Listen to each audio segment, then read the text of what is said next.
The Electoral Commission rejects the nomination of some presidential candidates in the upcoming December polls, including Dr. Pakwesi Indom of the Progressive People's Party, Nana Akufo-Addo Rawlings of the National Democratic Party. Now, chairperson of the commission, Charlotte Osei, says that disqualified aspirants did not meet the criteria for filing as presidents.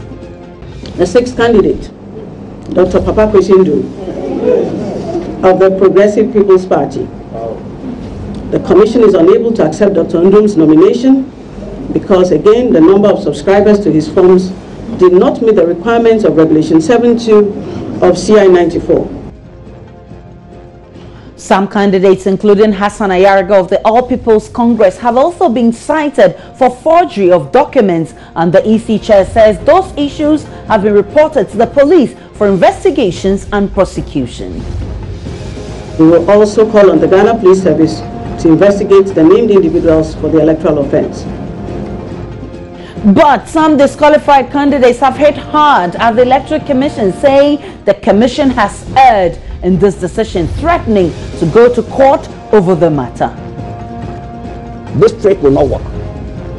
This trick will not work. That is why when you have to submit your listing early, for them to go through, and if they spot any issue, then they send back to you to go and make that amendment. Are you okay? So she cannot say somewhere. That is why there's time on when you receive it. Says this criminal thing that he's talking about is bullshit. Presidential candidate of the Progressive People's Party, Dr. Pakwesi Indom, PNC, Dr. Edward Mahama, and some 10 others have been disqualified. This is today's big story. We'll be back with more.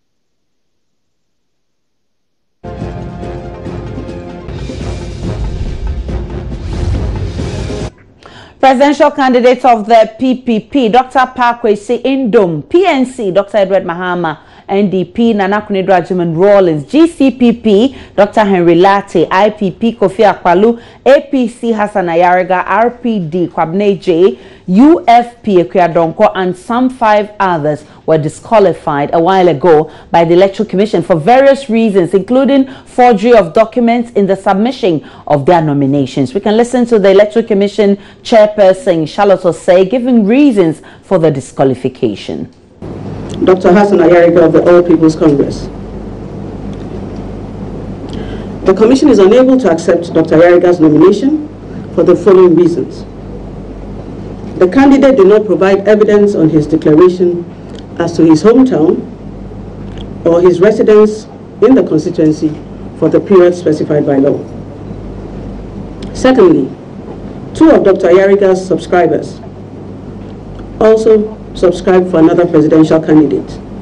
This is in breach of Regulation 7.4 of CI 94. Now, when 2 subscribers are disqualified, the implication is that Dr. Ayariga does not have the requisite number of subscribers under Regulation 7.2b of CI 94. The details of the duplicate subscribers are as follows. Abaku Isifu, with voter ID number 2988006876 and polling station code J110202. These details will be made public.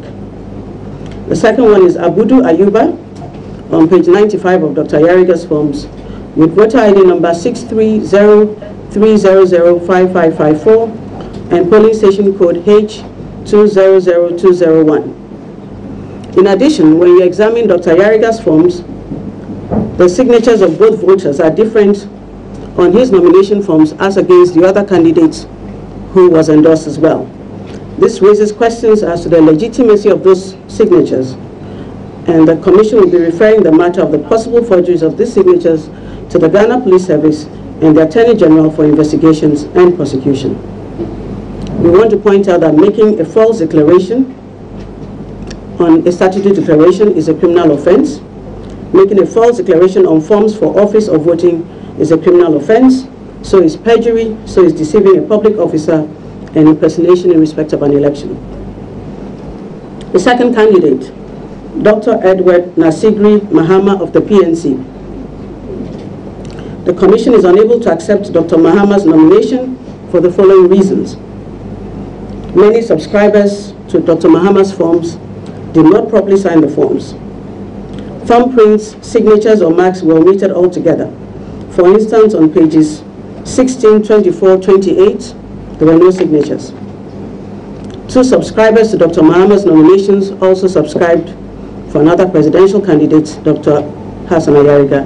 These are, again, Abaku Isifu and Abudu Ayuba. We've provided their ID details already. As stated earlier, again, the signatures on the forms of these voters on Dr. Mahama's forms are different from the ones on Dr. Ayariga's forms.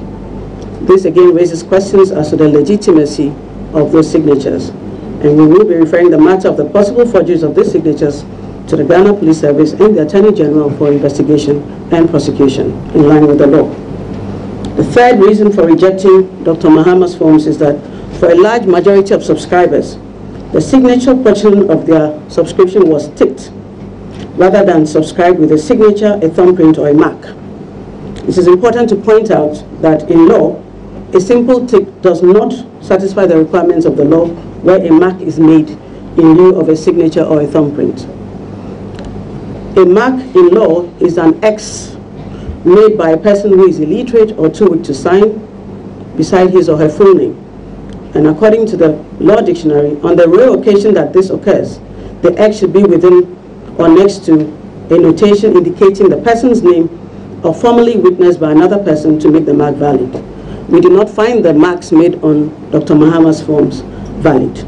So in conclusion, Dr. Mahama does not have the requisite number of subscribers required under Regulation 7(2)(b) of CI 94, and his nomination cannot therefore be accepted by the Commission. We will also call on the Ghana Police Service to investigate the named individuals for the electoral offense.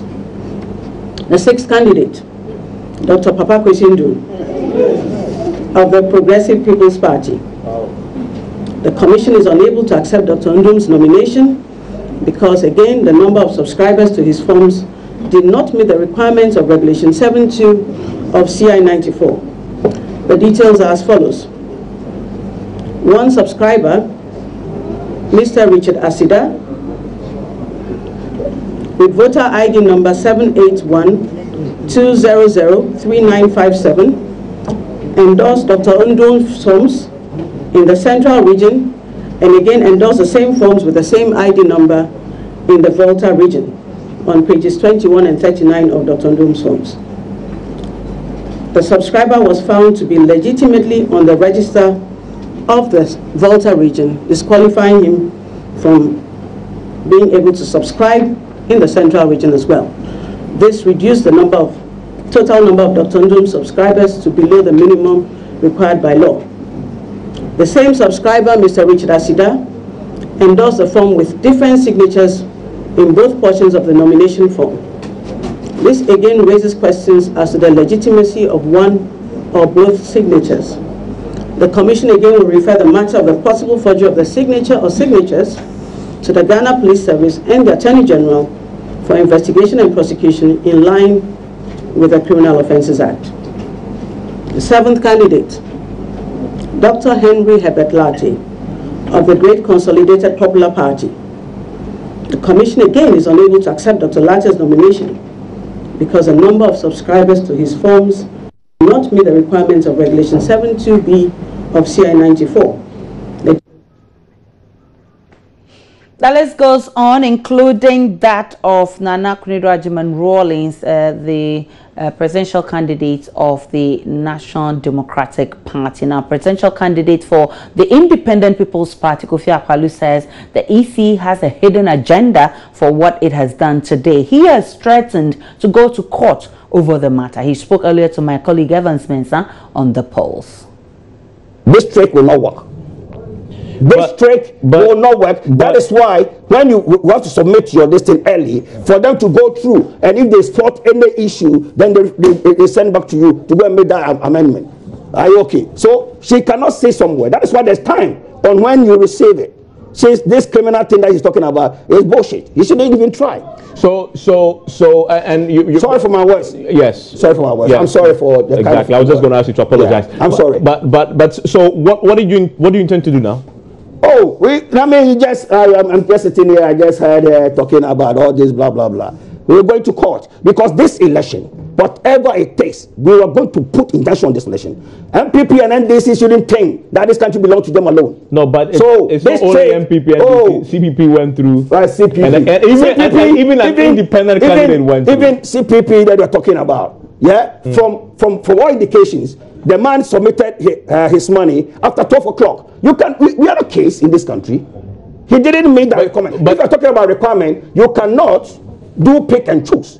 You ask everybody to submit their money by 12 o'clock, and we are all aware the monetary requirement is not constitutional. It's not in the law. It's an administrative. It's an administrative procedure by the Electoral Commission. So this thing that you are mentioning, the minimum requirement for subscribers is in law. Yeah, we supplied. Didn't we? We did. But if somebody goes to endorse another person, who am I? Because that guy's book, PPP book and CPP book are not in my hands to know. I mean, this is common sense, my brother. This thing that the woman is talking about is... So what? You're saying that you're going to pursue this in court? Oh, yes, we will. Because this you're going to go by yourself, or you're going to join forces with the others? Oh, that one is up to me, because I can speak for myself for now. I cannot speak for other people. But what we see this country, nobody should think they can take us for a ride. This country is not for MPP and NDC. Assuming Nana Akufo-Addo's form had the same problem. I can tell you, even they had that problem on their form, but she's afraid. I'm telling, I can point to her that they had that problem on their form. You have no evidence to back this. Yes, then they should bring Akufo-Addo's book for everybody to see. They should bring Akufo-Addo's book why are you so confident? Because they are afraid of MPP what about and NDC. The NDC? They're afraid of them because they know they have the numbers. And then if Akufo-Addo has been disqualified, this country would have turned into something. So please, we are not case. This woman should tread cautiously. We are not case.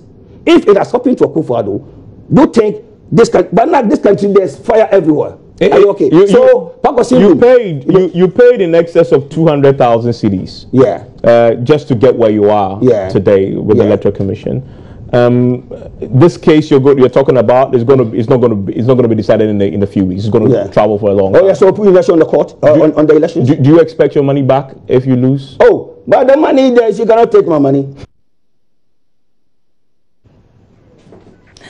Joining me on the phone line for some analysis is Dr. Eric Oduro-San. He is Dean of Graduate Studies and Research at the Institute of Local Governance Studies. Good evening to you. Doctor, thanks so much for your time on today's Big Story. Good evening. Doc, 12 presidential candidates for the December polls have been disqualified, including some traditional candidates like Dr. Edward Mahama, Park Kwesi Indom, and the likes. How does this come across to you? Thank you very much. I think I'll call for calm, and I'll explain to people that we should allow the rules of the game to prevail. In our young democracy, the best we can do is to try as much as possible to at all times sanitize the system. We should allow the Electoral Commission to work. All of us realize that the Electoral Commission located the disqualification within the CI 94, which is the enabling legislation or enabling law, enabling the regulation governing this particular election. Now, let me explain that if you statutorily do a declaration, which is found later to be false, under Section 5 of the Statutory Declaration Act, it is criminal. And I want to believe that none of us may want to have people who can do declarations and support it to the statutory declaration, which are later found to be false. It is not the best of things. We should allow the EC to work. But what I want to say is that in future, we should be very clear in our minds as to the rules of the game, and we should be able to give them enough time to submit a document so that there will be a time frame for verification and validation to give aspirants or people who want to put themselves up the opportunity to make amends if needed. So I think that EC is doing its work, and we should allow the EC to work. So what does this mean for the 2016 elections? What it means is that EC has applied the rules. EC wants to prune the list. EC wants to make sure that it is sanitizing the system. What it means is that the rules of the game are going to be applied very strictly by the EC. It means we are not going to have fewer political parties contesting, and you realize that people have raised the issues of the numbers as to whether 17 or 16 political parties, are we going to have all of them on one ballot paper? What it then means is that it is now clear that these are those who clearly qualify to contest, and they are prepared to go out to go into the election. Now, those who are affected, in my view, can go to court and challenge their rights if they think they have a case. But the EC also did not do us any good. The EC should have given them the options available to those who have been disqualified. Exactly the reason why many think this could affect the December 7 date for the elections. If, for instance, one of these people go to get an injunction on the elections, they feel that this could have some implications for the 2016 elections. You think so? I don't think so at all. I will not be a judge to state on this case, but I think the legislation based on which the EC disqualify the affected party, it is so clear and clear that it will be extremely difficult for any of the parties to secure an injunction order on the elections. And I want to believe that any court that will sit on this matter will look at the merits of the case, will locate it within the Sanitary Declaration Act, will look at the CI 94, and may not grant any injunctions. I think sanitizing the system is very important. The right thing must be done. And if you want to save this country, you should be prepared to do the right thing. Doc, now we have only 4 candidates running for the 2016 presidential elections. Will this election lose its beauty, the usual euphoria, and all of the enthusiasm that normally characterize elections in this country? Not at all. It will not lose the euphoria. It will not lose the enthusiasm, because you realize that the normal euphoria that characterizes elections in this country are normally brought to bear by 2 political parties, the NPP and the NDC. They are still in the race. We have 2 other political parties joining them. But the big that we're going to make will be the competition that the PPP was going to bring on board as a third force, together with the NDP. That is what we're going to make. But other than that, that is very immaterial. I think we're going to have a very competitive election. The winner of the election would have won on solid ground, and the winner of the election would be a very credible political party within the meanings of the law to rule this country. Well, many thanks to you. Dr. Oduro Osai is the Dean of Graduate Studies and Research at the Ghana Institute of Local Governance Studies. And joining me in the studio too is David Agbe, who is Executive Director of the Ghana Institute of Governance and Security. Thanks so much for your time. Are you surprised with news that 12 candidates have been disqualified, and one of them, the 13th person, is now being investigated to see whether he will also be rejected or accepted? Yes, Aisha, I'm totally, surprised about, some of these, I could call it technical accident, right, that has actually knocked these people out of the presidential race. But I think that I do much agree with what my senior said, Dr. Oduro Osai. But one of the things that we also need to understand is that we believe in multi-party democracy, and that is what is enshrined in our constitution, the 1992 constitution. So one would have expected that at least we shouldn't focus much on only the NDC and then the MPP, as much as it is in our constitution that we all need to ensure that all other interested people, especially registered political parties, need to contest for an election. So some of these things we should also ensure that we also respect our constitution, and that is what in political science people have proposed, that if you are confronted with a situation like this, the best thing for a public administrator to do is to consult your constitution. Right. And I think that Madam Charlotte Osei has actually consulted the constitution. Right. And also and one of the critical things that you also need to do is to also consult the laws. And right, the laws is what she has actually done. applied, Yes, with regards to the regulation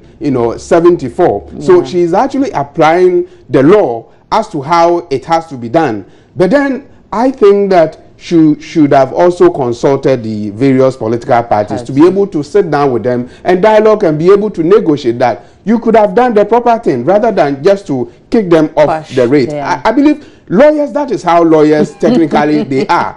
And so they need to also ensure that in politics, it is not laws that always determines the game. Right. It also depends on how best you understand the political, process, and the political interest is also very important. So kicking them by using the law is good enough, but then we would have, thought that they could have consulted the political parties, the various victims of this situation, should have brought onto the table and tell them that, no, do the right thing. If you do the right thing, we are all in there to support you. Don't forget that all other political parties has already accused the Electoral Commissioner on several occasions. So this could have been one of the process for her to, sit all of them down and be able to advise them. And try to garner their confidence precisely. Again. Let me say, I mean, I'm surprised that personalities like, Nana Konadu Agyeman, Rawlings, has been discarded once again. Papa Kwesi